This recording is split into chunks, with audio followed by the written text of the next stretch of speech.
個咧，點解蔣經國佢係好人好事咧？喂，由佢取消嗰個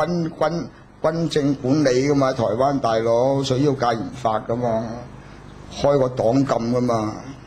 同埋仲睇到個遠景，中國需要有人才，派幾多留學生去美國讀書，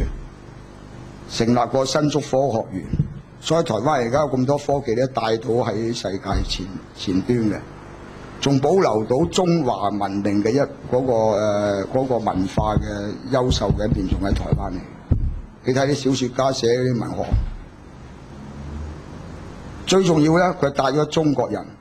係第一次嘅喺中國人喺一個地方度咧，係有呢個民主嘅選舉，係好重要。喺中國人社會，佢係第一個人，蔣經國帶出嚟。李登輝嗰啲係跟你嘅啫，雖然你話，但佢嘅優處就係個選舉層次點唔好，咁有啲人民咪掃佢落台咯，係嘛？所以呢兩個咧係我哋心目中係兩個近代嘅中國偉人嚟嘅，一個打開咗嗰個皇權政治嘅制度，由蔣經國，唔係家天下，禪讓；鄧小平撥亂反正，